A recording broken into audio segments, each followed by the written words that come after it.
குருவே சரணம். எல்லா உயிர்களும் இன்புற்று வாழ்க. பிரபஞ்சம் இணைப்புகள் யூடியூப் சேனல் அன்பர்களுக்கு என்னுடைய அன்பு வணக்கங்கள். இப்ப நம்ம எதை பத்தி பார்க்க போறோம்னா ராசி கற்களை பத்தி விரிவா தெரிஞ்சுக்கிறோம். பொதுவாக ராசி கற்கள்னாக்கா மேஷ ராசி, சிவராசி, கடகராசி இந்த மாதிரி ராசிகளுக்கெல்லாம் அந்த ராசிக்கு உண்டான கல் எது, அந்த கிரகம் எதிர்பார்த்து அதுக்கு கல் கொடுப்பாங்க. அது ஒரு மெத்தட் இருந்துட்டு இருக்கு. அதுதான் இப்ப நிறைய பேர் ராசிக்கல் அப்படின்னு நினைச்சிட்டு இருக்கிறாங்க. என்னை பொறுத்தவரையில இல்லை, முக்கியமா ஜோதிடர்களை பொறுத்த மட்டுமே லக்னம் தான் உயிர். லக்ன அடிப்படையில, அந்த உயிர் அடிப்படையில தான் நம்ம கற்களை தேர்வு செய்யணும். இப்ப நம்ம லக்ன அடிப்படையில தேர்வு செய்யும் போது அதுக்கு உண்டான திரிகோண அதிபதிகள் அந்த கற்களை நம்ம யூஸ் பண்ணலாம்.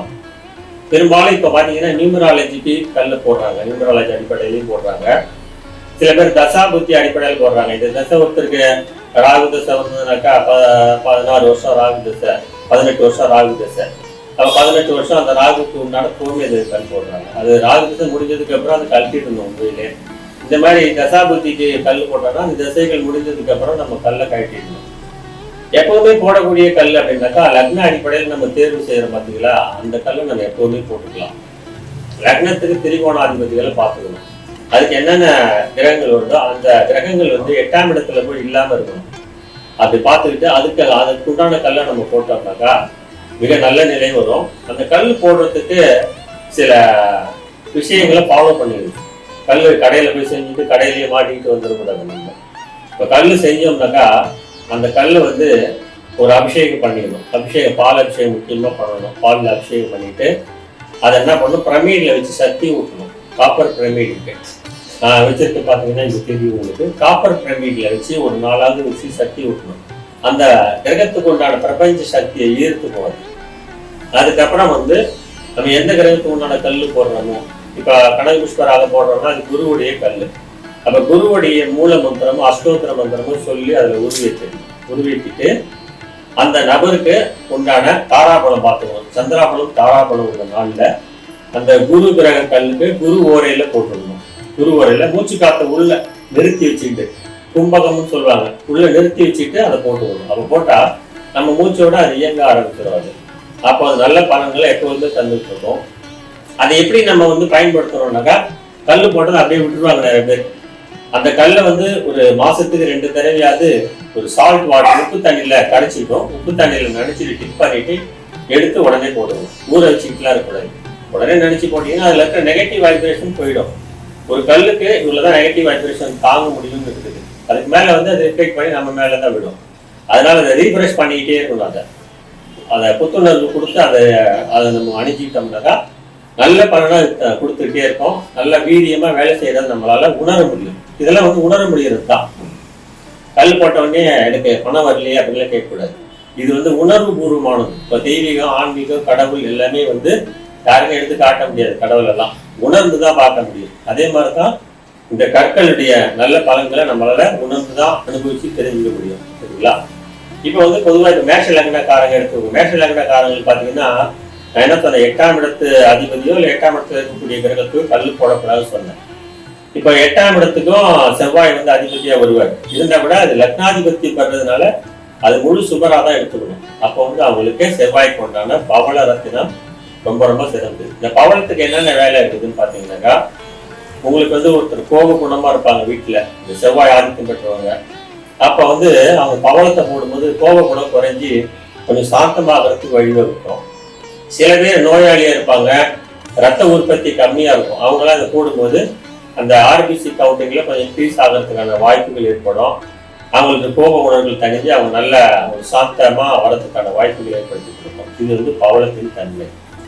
அந்த மேஷ லக்னக்காரங்க அடுத்தது போட வேண்டிய கல் சூரியனுடைய கல், பஞ்சமாதிபதி என்று சொல்லக்கூடிய சூரியனுடைய கல் பார்த்தீங்கன்னா மாணிக்கம். அந்த மாணிக்கம், அந்த சூரியன் 8ஆம் இடத்துல போய் உட்காரக்கூடாது. சரிங்களா? 8ஆம் இடத்துல இருந்ததுன்னா அந்த கல் போடாதீங்க. அப்போ சூரியனுடைய அதிதேவதை சிவனை கும்பிட்டுருவாங்க. அப்போ 8ஆம் இடத்துல இல்லாம அது 6, 8, 12 இல்லாம இருந்தா நல்லது. அப்ப அப்படி இருந்ததுன்னா அந்த மாதிரி சூழ்நிலை கல் போட்டுக்கலாம். அடுத்தது அவங்க குருவுடைய கல் சொல்லியிருக்கேன். அவங்களுக்கு பாக்கியாதிபதி குரு. அதுக்கு கனக புஷ்பராகமோ அது முடியலனாக்கா அதுக்கு ஈக்குவலண்டா செமி பிரிசிஸ் ஸ்டோன் இருக்கும், தங்க புஷ்பராகம். இதையும் அணிஞ்சிக்கலாம். கல் அணிகிற முறை நான் சொல்லிட்டேன், எப்படி அணியணும் அப்படின்னு சொல்லிட்டேன். இந்த முறையில அணிஞ்சிங்கன்னா நல்லா இருக்கும். ரிஷபராசிக்காரங்களுக்குலாம் பாத்தீங்கன்னாக்கா அவங்களுக்கு வைரம், அதுக்கப்புறமா மரகதம், இந்திர நீலம், இதெல்லாம் வந்து ராசி கற்களா அமையும் அவங்களுக்குலாம். அதெல்லாம் 8ஆம் இடத்துல இல்லாம இருக்கிறவங்க கிரகங்கள் இருந்ததுன்னா நீங்க போடுங்க. அந்த நல்ல பலன்களை நீங்க அனுபவிப்பீங்க. கல்லை வந்து நீங்க பயன்படுத்துற முறையே சொல்லிட்டேன். உப்பு தண்ணியில கண்டிப்பா நினைக்கணும். இப்ப ஏன் உப்பு தண்ணியில நினைக்க சொல்றேன்னா, நம்ம ஏதாவது ஃப்ரெண்ட்ஸ் வீட்டுக்கு இல்லை யாருன்னா உடம்பு சரியில்லைன்னா ஹாஸ்பிட்டல் போவோம்.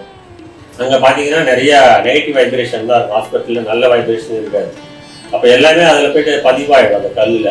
வீட்டுக்கு வந்த உடனே ஒரு உப்பு தண்ணியில் நினைச்சிட்டு உதறிட்டு போடுவோம். அப்படி போட்டாக்கா அந்த கல்லில் இருக்க அந்த நெகட்டிவ் வைப்ரேஷன் போயிடும். இப்போ நம்ம திருஷ்டி சுத்துறதுக்கே நம்ம உப்பு தான் எடுக்கிறோம். அது நெகட்டிவ் வைப்ரேஷன் இழுத்துக்கும். இழுத்த உடனே அது சுத்தமாயிடும். இது ஃபாலோ பண்ணி இந்த முறையில கற்கள்லாம் நீங்க போடுங்க. அதுக்கப்புறம் உங்களுக்கு கடகராசி பார்த்தீங்கன்னாக்கா அவங்களுக்கு லக்னாதிபதி சந்திரன் தான். அந்த சந்திரன் நிறைய பேருக்கு 5ஆம் இடத்துல விருச்சிக ராசியில போய் நீச்சம் அடைஞ்சிருப்பாரு. அப்போ வந்து அவங்களுக்கு சந்திரனுடைய கல் கண்டிப்பா போடணும். மனோகாரகர், மனம் வந்து வலிமையா இருக்கிறதுக்கு காரகர் அவர் தான். அப்போ சந்திரனுடைய முத்து போடணும். முத்துல பாத்தீங்கன்னாக்கா ஆர்டிபிஷியல் முத்து இருக்கு, செயற்கை ஹைதராபாத் முத்துன்னு ஒண்ணு வருது. அதை விட நம்ம வந்து இயற்கையா சிட்டிக்குள்ள அந்த கடல் நீர் போய் அதுக்கு வந்து முத்து உற்பத்தி ஆகும் பாத்தீங்களா, அது ஜாதி முத்துன்றாங்க. அது வந்து பசூரா முத்துன்னு கூட சொல்லுவாங்க.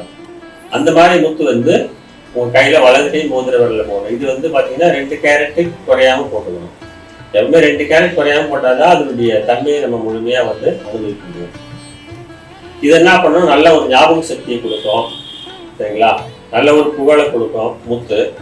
அதே சமயத்துல அவங்க லக்னாதிபத்தியம் தான் பேர், புகழ், செல்வாக்கு, ஆயுள், ஆரோக்கியம், இது எல்லாத்தையுமே அது வந்து கொடுக்கறதுக்கான தன்மையை உடையதாக இருக்கும். சரிங்களா, அவங்க வந்து என்ன பண்ணணும், கடக லக்னக்காரங்க செவ்வாயுடைய கல்லையும் போட்டுக்கலாம். பவளம், பஞ்சமாதிபதி கல், அதுவும் அவங்களுக்கு யூஸ்ஃபுல்லா இருக்கும். அது மாதிரி குருவுடைய புஷ்பராகமும் ரொம்ப நல்லா இருக்கும் அவங்களுக்குலாம். எல்லாமே நீங்க வந்து பார்க்கும்போது 8ஆம் ஆதிபத்தியம் பெறாம இருந்துச்சுன்னா ரொம்ப நல்லா இருக்கும். அடுத்து சிம்மராசி, சிம்ம லக்னக்காரங்க, நான் சொல்றதெல்லாம் லக்னம், சரிங்களா.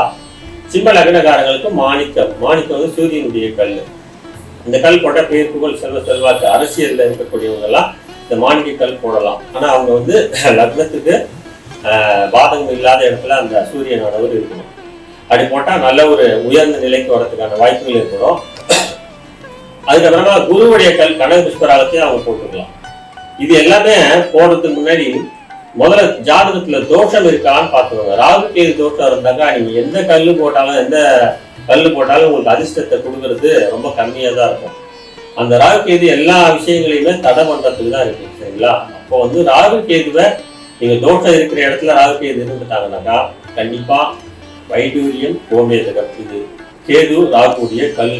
இந்த கல்லை வாங்கி உங்களுடைய இடது கை மோதிர விரல்லையோ அல்லது நடுவிரல்லையோ அணியணும், சரிங்களா. இது அணிஞ்சிட்டா அதுக்கப்புறமா இந்த லக்னத்துக்கு உண்டான ராசியை கொடுக்கக்கூடிய இந்த கற்களை அணியணும். இப்பதான் வந்து கற்கள் வந்து நல்லபடியா உங்களுக்கு வேலை செய்யும்.